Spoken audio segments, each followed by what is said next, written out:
energy. Oo, talagang kapag negative. Ibang gano'n. Di ba? Ngayon, put a finger na naman if naranasan mo na kapag bumibigat yung pakiramdam mo, pati yung katawan mo bumibigat din. Sige na. Ngayon, put a finger down kung naranasan mo na may gusto ko na-close, kaya nung nagkami na interact, mga hindi rin nag-iigil, say bye. Kainit ako pa nila. Sige na mo pa. Unfortunately. Put a finger down kapag parang pagod na pagod ka, nagkatamad na tamad kumilos. Tamad na tamad. Kahit hindi pa naman. Ah, pagod. Yes, kami tuloy eh. Tayo to eh. Sino kayo pala?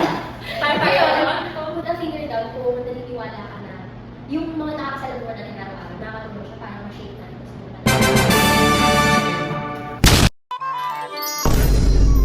Pinaka-Catholic, yung fan ko talaga is Catholic. Kaso, yung mga hirap sa buhay ngayon, like due to some circumstances, naging agnostic is ako.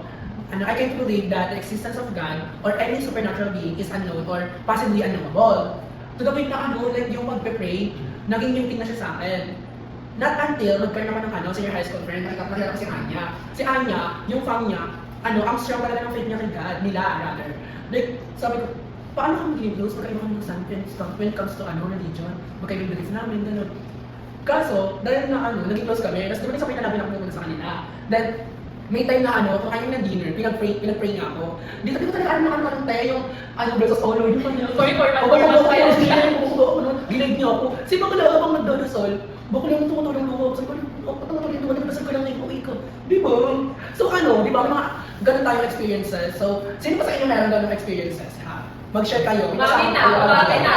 Sino yan? Ay, dito! Kasi ako ng surgery nung 16 years old ako. So, kailangan ko i-surgery. Minor surgery lang naman siya. Tapos, sa OP kasi siya, since sa private part siya ng babae. And after that, kailangan ko bumalik sa hospital for follow check-ups. Nagpagaling ako 7 days lang.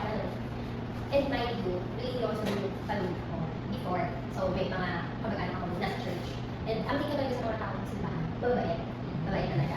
Tapos parang, nung pagbalik ko sa hospital, may nakakilala ko na matanda na churchmate ng lola ko. Tapos, nakapila ako sa may OB kasi. Parang, tinitignan niya ako ilang beses. Tapos, akala ko, dahil familiar, kasi nga, churchmate ng lola ko, sabi ko baka na-identify niya ako as ako ng lola ko. And then, nung tinawag ako ng OB na, next patient, address, 16, ganyan. Alam mo, parang, nagpigilan sila ng kasama niya. Tapos, parang, na-judge ako eh. Kasi pakiramdam ko, parang pinag-usapan ako ng mga tao sa basta, 16, tapos nakapila ako sa OB. Tapos puro buntis yung mga kasabay ko doon. Tapos parang, doon pa lang, parang na-off ako na, nagulungan sila. Tapos parang may pinag-usapan sila na, nakakulong sila sa akin. Sinusundan nila ako natin, papasok ako dun sa may room na OB. Before talaga ako pasok sa hospital, parang yung guard, in-scan niya yung medical record ko. Nagtaka niya punta ka ng OB. Nagulat din siya. As in, naman kasi boys niya, pagkasabi, 16, sa OB ka? Tapos parang, pinakot siya ng mama ko na parang, hindi, may surgery siya sa so kailangan yun. Alam mo, may follow check-ups ka sana ako. Kasi parang ayaw ako na sis. Okay na rin naman ako nung after yung check-up niya. Pero parang ayaw ko na muna rin. Kasi parang parang na-judge ako. After yun, parang may bagong perspective ko na totoo yung sinasabi na marami. Hindi lahat ng nakikita mo nagsisimba or palasimba. Ito na-attract natin na sa mga interaction, sa mga pwede pa sila mukha natin, nag-realize natin yung iba't ibang bagay. Nagkakaroon siya ng changes sa atin, positively or negatively, or na-open yung eyes natin. Kasi yung tingin nila sa'yo na parang gano'n, hindi nila alam yung effect nun na mapapaisip ka na kung may nagawa pa ako masama, may mali ba sa ginagawa ko, may mali ba na nag-visit ako ng OB. Hindi lang naman panganganak yung ginagawa ng mga OB, di ba? Tsaka yung kay Leila na yung pagdadasal na nung una parang hindi niya, naramdaman niya sa body niya, naramdaman niya umiyak siya kasi may something siyang naramdaman kaya siya umiyak. Ako na nag-desisyon na may something na naramdaman. Na parang yun yung nag-change sa naging belief niya na yung mga tao na kasalubungan natin, mababago, may possibility, may kakayahan silang pagbuhin yung belief natin sa mga bagay-bagay. Yung culture, it plays a part din kasi. Di ba? Kasi yung religion, bahagi siya ng araw-araw natin buhay, kasama siya sa rituals, traditions, and behaviors na yun. Yung pag-pray, yung pag-sign na promise, lahat yung bodily actions na naka-embed sa identity natin. So, kaya rin naman talaga na ang effect sa sarili mo sa pamagitan ng ginagawa ng katawan mo eh. Eh kung iisipin mo rin pati yung kultura at mga expectations sa simbahan. Nakaka-apekto rin sa kung paano mo na-experience yung sitwasyon, yung tension at discomfort mo. Bahagi ng response sa social and cultural norms. And mind you guys, yung rituals and traditions tulad ng pag-sign up na prosto pag-Psalms prayer, naka-embed na yun sa identity natin. Kaya, di ba bago maniniwala, hindi lang sa isip, kundi sa bodily practices. Right? Right! Yung tawag doon? Positivity!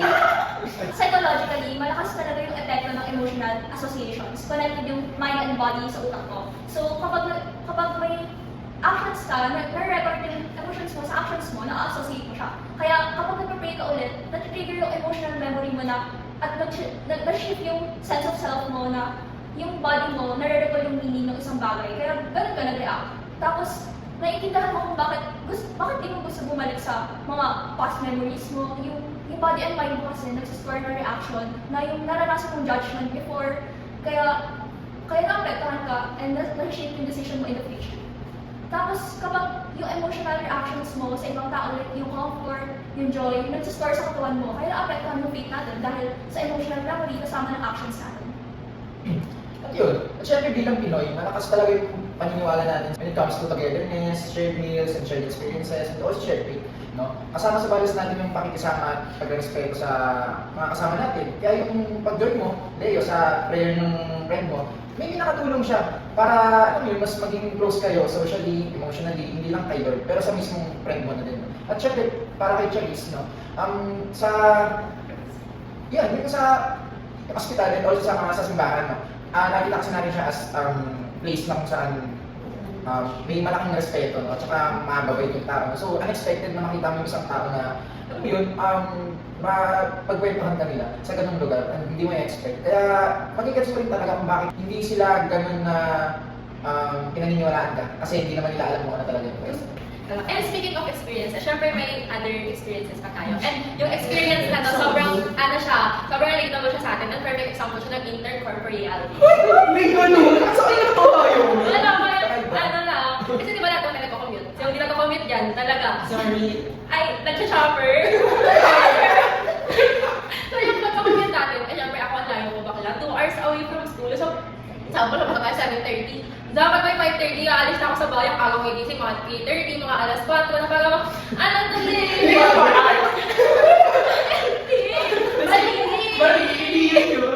yun. Tapos, bakla pagkasakit, ang tagal ko nung makasakay sa jeep na, maghihintay ka ng, kailan kayo darating dyan. Tapos, pagkasakay ko sa LRT, siksikan na, ready ka na Hindi ko nalaman yan. Yung ganun yung mga experiences natin. Tapos, pag uwian namin, kita mo na may mga natutulog sa jeep, may mga pagod. Tapos, parang ikaw, I feel you po. I know kung anong pakiramdam kasi ganun din yung experience natin na pag may kasabi na tayo parang tayo baka malito ako sa ganito ganyan kasi babae ako. Okay lang tayo, alam namin yan, alam namin dadaanan mo. Gets ka namin. Di ba? Parang ganun talaga siya kasi yung shared experience natin, nakaka-help siya para maintindihan natin yung isa't isa. Right? Right! So kasi, mapapansin natin sa kwento ni Joyce na hindi lang siya basta-basta na interaction. Meron talagang intercorporeality. Yung way ng presence at kilos sa ibang tao sa paligid niya, nakaka-apekto sa responses niya, yung way nila ng pag-a-adjust sa isa't isa, nag-mirror sa Big word! yung social environment, parang body responses nila, connected talaga sa katawan ng iba. May automatic body responses kasi talaga tayo, gaya ng pag-nahihiya, or pag nag-tense tayo, at shared emotion kapag natural siya yung parang nararamdaman ko talaga yung hindi mo feel ko sa ganitong araw, gano'n. Ikaw, ano feel mo ngayon? Naiinis! So, yung style sa katawan natin, lalo na kung pare-pareho tayo sa to. Alam mo yun, nakasakay lang kayo sa isang jeep, pero alam mo yung pagod nilang lahat. Alam mo na, okay, ako galing ako sa school, hindi ko alam kung anong kwento mo, pero alam mo pagod ka din. Hindi ko makita ko sa kanila talaga yun. At saka sa Filipino values, halata naman sa atin kung ano yung ugali natin na nakikisama tayo, ganyan. Tsaka sa body language kung siya sang lumalabas, no? Kaya nagkakaroon tayo ng shared and physical response exactly sa kung paano nag-work yung intercorporeality sa araw-araw. Kaya mga ka-pointy, isipin natin na hindi lang ating brain ang nagdesisyon sa mga reactions o beliefs natin, kundi pati yung katawan natin, yung experience natin, yung presence ng ibang tao. Yung simpleng interactions, yung energy, at kilos ng iba, naka-apekto sa emotions and body responses natin. Even sa silent communication, ramdam natin yung isa't isa. Hindi ganun. Ano yun? Nine? Body! Pero diba, from prayer to commute, nakita natin na intercorporeality is real. Wow! Big word. Yung alam yung may malalaman yung word, tapos lagi ko siya nagkakaroon. Yes! Di ba like, same struggles, same experiences, different bodies, but all are connected. So, give ko sa iyo. Okay. At bilang Pinoy, malala rin yung role ng pagkasama at shared values. Connected tayo, mind and body, sa buong mundo at sa paligid natin. Kaya tandaan mga ka-pointy, your body talks, listens, and connects. Bye mga